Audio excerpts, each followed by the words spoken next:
In this video, we'll be going over the 1999 British Informatics Olympiad Round 1 Question 3, and this question is called Playing Games.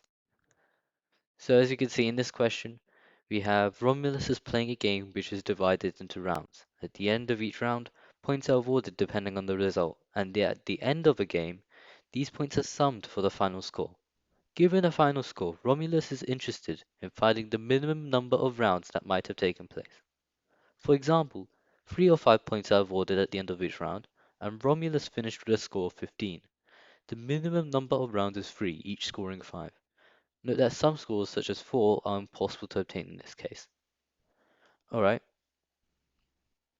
so the key things that we should take note of is that some scores are impossible to obtain.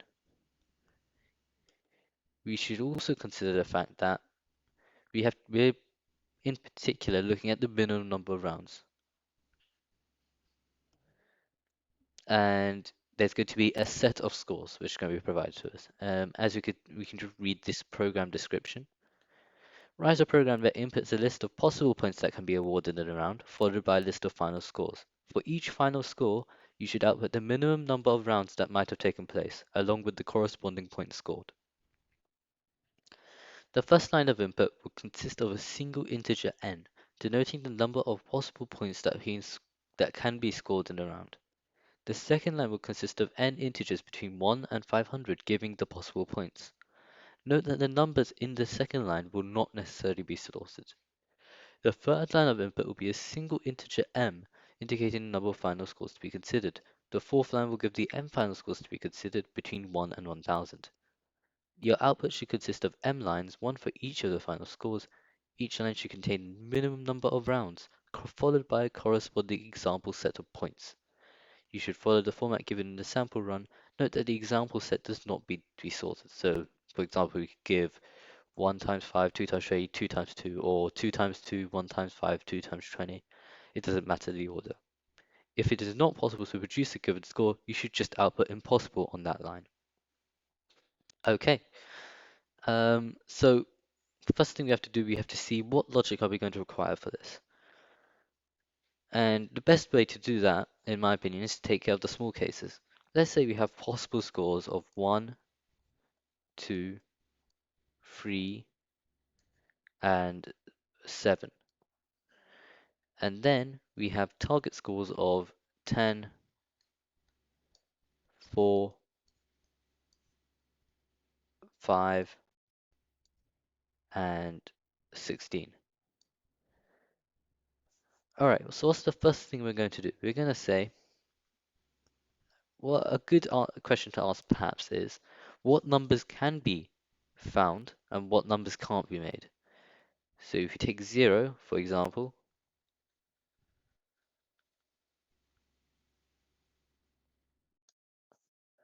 0 can't be made regardless. Well, 0 can be made, it's just 0. Nothing in there. If we take 1, we can have exactly one way because we have the score of 1. If we use 2,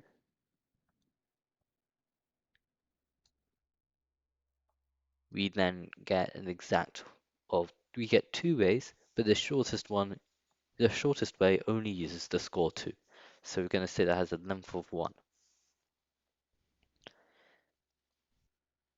Now 3 is going to be slightly more interesting, right? Because 3, I know, wait, actually, sorry, it's not going to be slightly more interesting. We have the score of 3, therefore the shortest way to get to 3 is just going to be 3. And that gives us a length of 1. Alright, let's now consider the value 4. And this is one of our first scores in our list. Now we can see 4 can be comprised of 3 and 1, or 2 and 2, or 2, 1 and 1, for example, or 1, 1, 1, 1. Out of these, both 2 and 2 and 3 and 1 have the same length. They have the same length of 2. So it doesn't matter in which order, it doesn't matter which one we give as a sample set. What's really important is that the minimum length of our solution is going to be 2. So we'll just note that down. And then you have 5, which is the second one of us points that we're looking for. And this 5 now can be constructed of 3 and 2, or 3, 1, 1, or 2, 2, 1. And we can kind of see that that's going to be obviously shortest of 2. But anyway, what we can start to do is see whether we can construct larger terms from the shorter ones. That's often that would lead to quite a nice way to solve this problem in a fairly efficient way. So let's look at it. Let's just look at it. So let's say we're looking at the item 4. How will we construct 4 out of previous items? Well, we take 4 minus, we take the possibility for 3 and add a 1 to the end. We could do that. We could take the possibility for 2 and add 2 to the end. We could take the possibility for 1 and add 3 to the end. And these all give us shortest paths of length 2, right? Because you can add 3 to the end of 1, you can add 2 to the end of 2, and you can add 1 to the end of the possibility for 3, and they will give you short paths for 4. Well, in most cases. Um, so what we can say, okay, look at 4. Let's just subtract each score from 4. So 4 minus 1 is going to be 3. 4 minus 2 is going to be 2.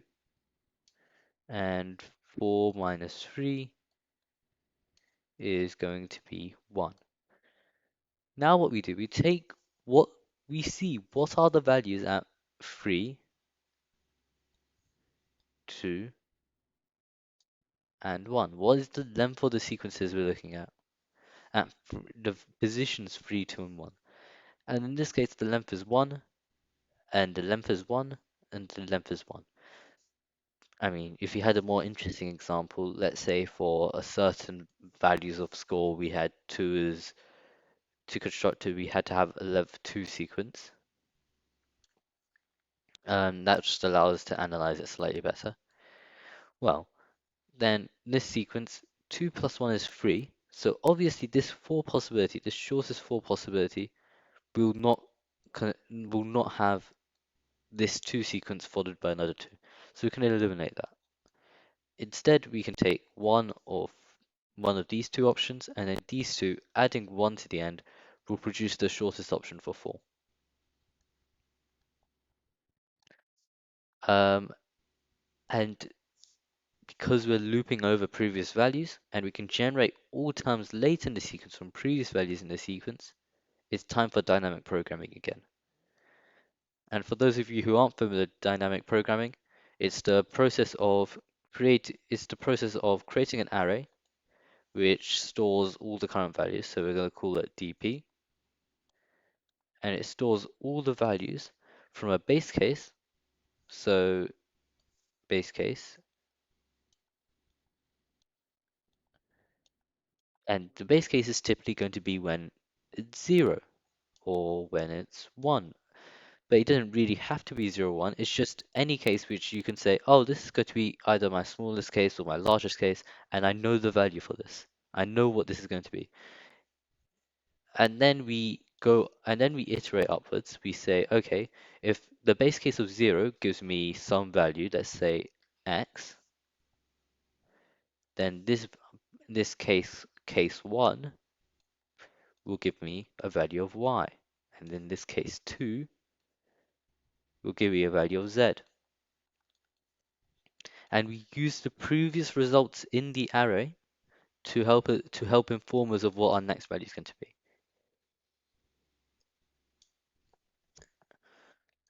In this case, we're going to use a DP like this. So we'll have our DP.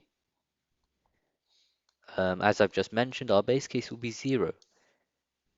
And here we have to be slightly careful. We can't just store the lengths of the arrays that will give us our scores, because we have to also give a sample solution.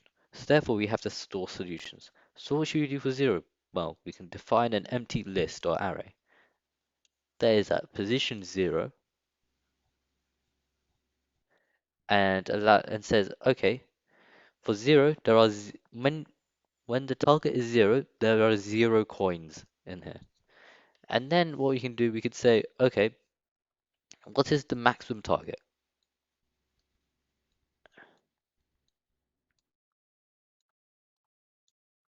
And what we say is with this value, what is the maximum target?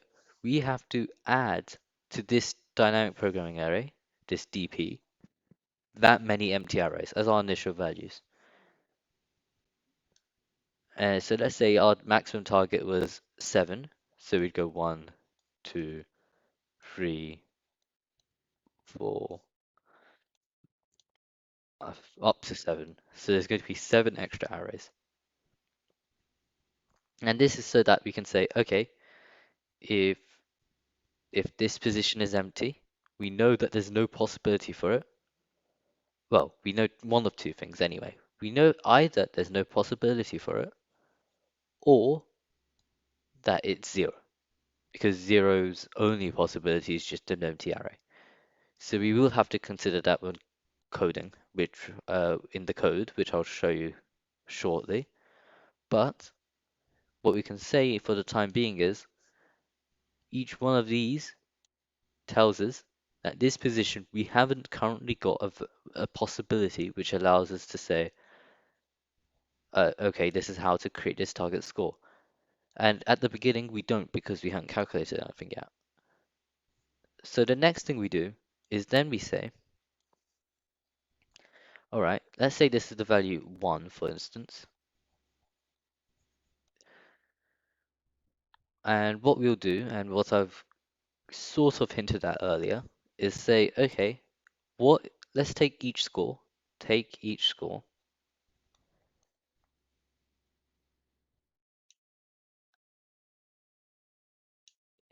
if that score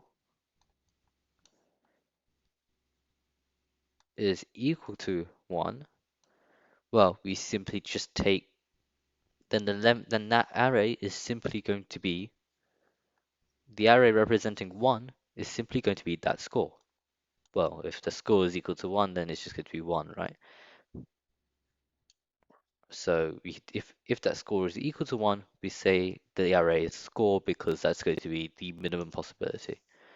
Or we can, uh, or as I'll explain later, we can generalize this to result in less work for us when we're coding. Alternatively, if the score if score is less than 1, which it won't be, but this is just required for our larger test cases. Let's say we were taking 5, and from now on, I'll just represent whatever value we're searching for with x. If score is less than x, then we say what is at the score minus x position. No, x minus score position. So if we say the score we're looking at, so we have a list of scores of 1, 2, and 3, and we're looking for possibilities to make 5. So what can we do with 5? We can subtract 1 from 5, we could subtract 2 from 5, and we could subtract 3 from 5, giving us possibilities for 4, 3, and 2. So what we then do is say, okay, look at each possibility and see which one has the smallest length.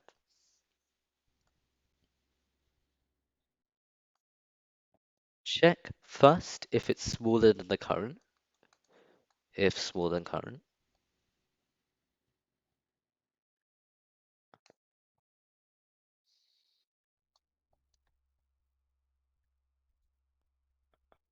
And then what we do is that we say, okay, if it's smaller than the current, then what we need to do is replace the current array with the array that we retrieve from that position. Well, obviously, when we get our array from that position, we get the x array score.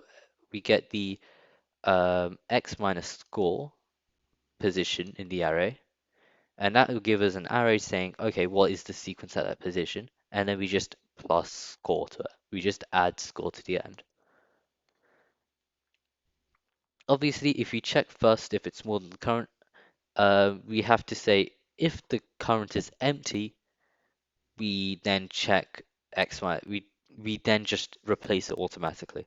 But if it isn't empty, then we check for the length. Otherwise, nothing will get changed because the 0 is the smallest possible length. Okay. Um, and coming back to this condition, we can kind of see how we can generalize it. Well, if the score is equal to X, then score minus X minus score is going to be 0. So you could take the 0th position in the array, append the score to it, and keep that as the xth position in the array. Um, this does literally exactly the same thing as this, since 0 will always be an empty array. We have that as our base case. This is going to be empty, regardless. Oops. This is always going to be empty. Alright, so now it's time to take that logic and keep it into our code. And as you can see here, this is the code for it. It's fairly long for not for some logic that doesn't seem particularly difficult to implement, but we can go through it. Um, so these two lines, they, if you notice, the input format is they give 6 and 3. Python doesn't require this. We don't need to have the length of the next line to say, okay, bring me the next number, next number, next number. I do know in Java, if you are going to do something similar, this number becomes very important because you can just you can read integers in Java. You can read next integer, and you'd have to do that 3 times. But in Python, all you have to do is input the whole line and then split it by space, and then map it to integer and list it. And what I'm doing with the scores here, which does actually prove to be important, is sort them. As you can see here, the scores aren't sorted by default. The scores don't have to be sorted by default. So sorting the scores will allow me to later shorten the amount of unnecessary uh, could unnecessary looping if we can guarantee there's going to be no other solution. All right, we have our maximum value. That's just literally going to be the largest value in the list of targets because that's the highest number you're going to have to loop to. You're not going to have to loop to anything higher than that. All right. So then we have our dynamic programming array, and we have it as an array of empty arrays, a list of empty lists, and the amount of empty lists is the maximum value plus 1. And the reason I add 1 to the maximum value is to account for the 0th position, which is going to represent the value 0, our base case. All right. The next thing is we say for I in range 1 to max val plus 1, so it's going to take every number from 1 to up to and including max val, the maximum value that we're searching for, we and then we run this extra for loop in it for score in scores. Um, and here we can, and then here, this is the reason why I sorted this array at first. I sorted this list because we can say, okay, if we sort the array, if we sort the list, and then if we take our value and subtract score and it's less than 0, all values after that score in the scores array are going to be larger. So I minus score will always be less than 0. So you can break out of the for loop. Else, um, this is some of the logic we covered earlier. We say if the length of this, we say if the length of the current array is 0 and the length of the array at position I minus score is greater than 0 or I minus score is equal to 0. Okay, so what this does here is it stops things like, let's say we have 5, and there's absolutely no way of generating the value 2.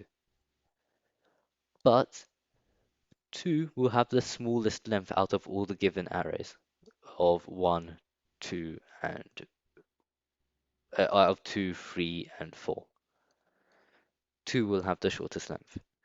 So that means, oh no, we have a problem. That would lead to problems, and in fact, I did experience those problems when originally coding this because I didn't realize, hang on a minute, if this is going to be the short, if the array is empty because there's no possibility to generate that number, that's always going to register the smallest array.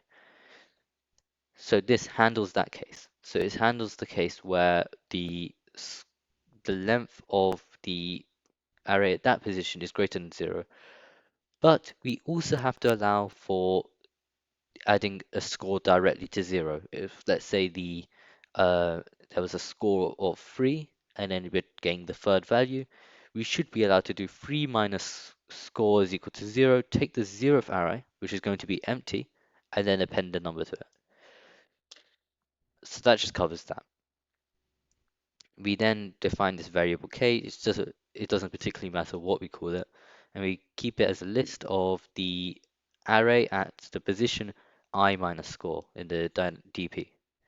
And then we append score to that array and set the value of the ith position of the dynamic programming array to k.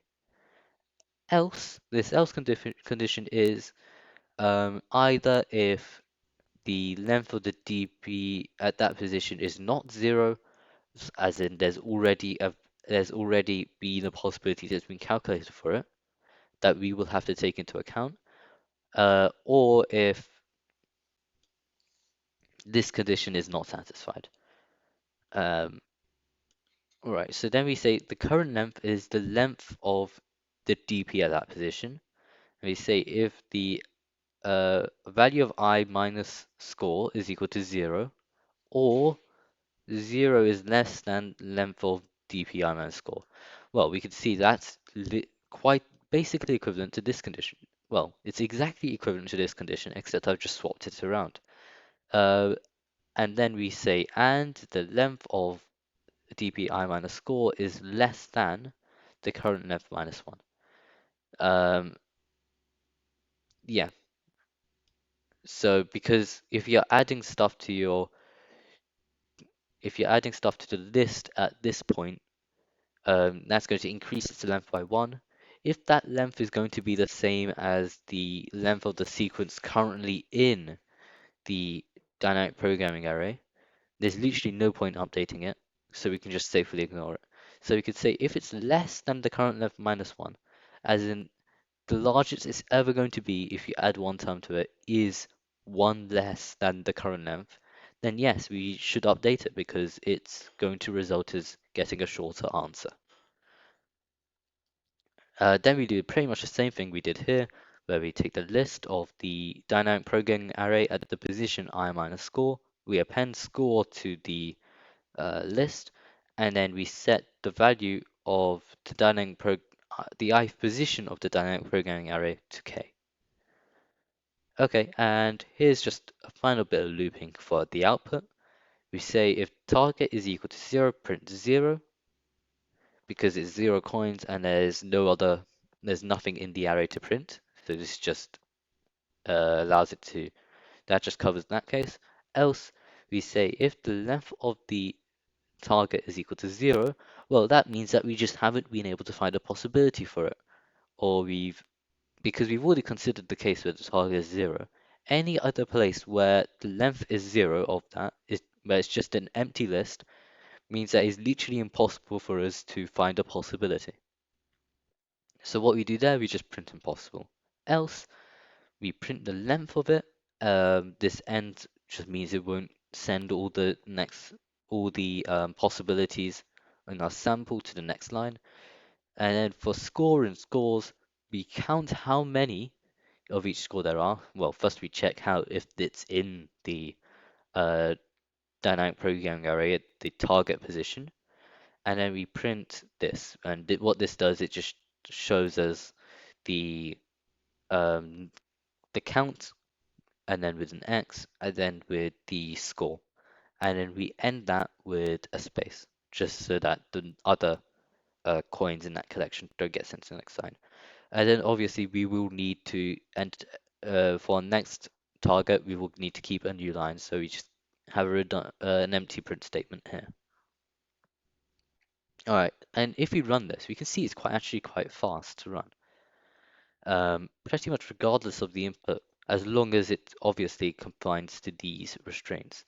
We can see that n is between 1 and 10, small numbers, uh, and it means because n is between 1 and 10, there's only, in this scores array, there's only ever going to be a maximum of 10 items. So this for loop is actually going to run 10 times maximum for each position target. Um, the second line will consist of n integers between 1 and 500. That's not massive. Uh, that doesn't massively impact runtime. These aren't massive numbers. These aren't huge powers of 2. The third line of input will be a single integer n. Again, we notice that there's going to be a maximum of 10 targets. And that's great for us, right? Because we only have to consider 10 numbers at the very maximum. So this will run in 10, this will only loop 10 times.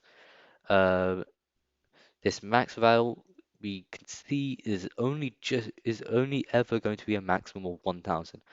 And again, this is great for us because, oh, it wouldn't be great if we were doing this by hand, but because this is a computer, we can say that the time complexity of this is perfectly okay as long as as long as the input fits the constraints of this problem of what they've specified here.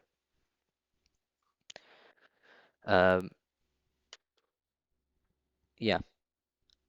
Um, I mean, I hope you enjoyed watching.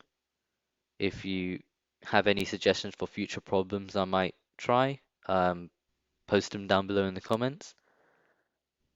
Thank you for watching.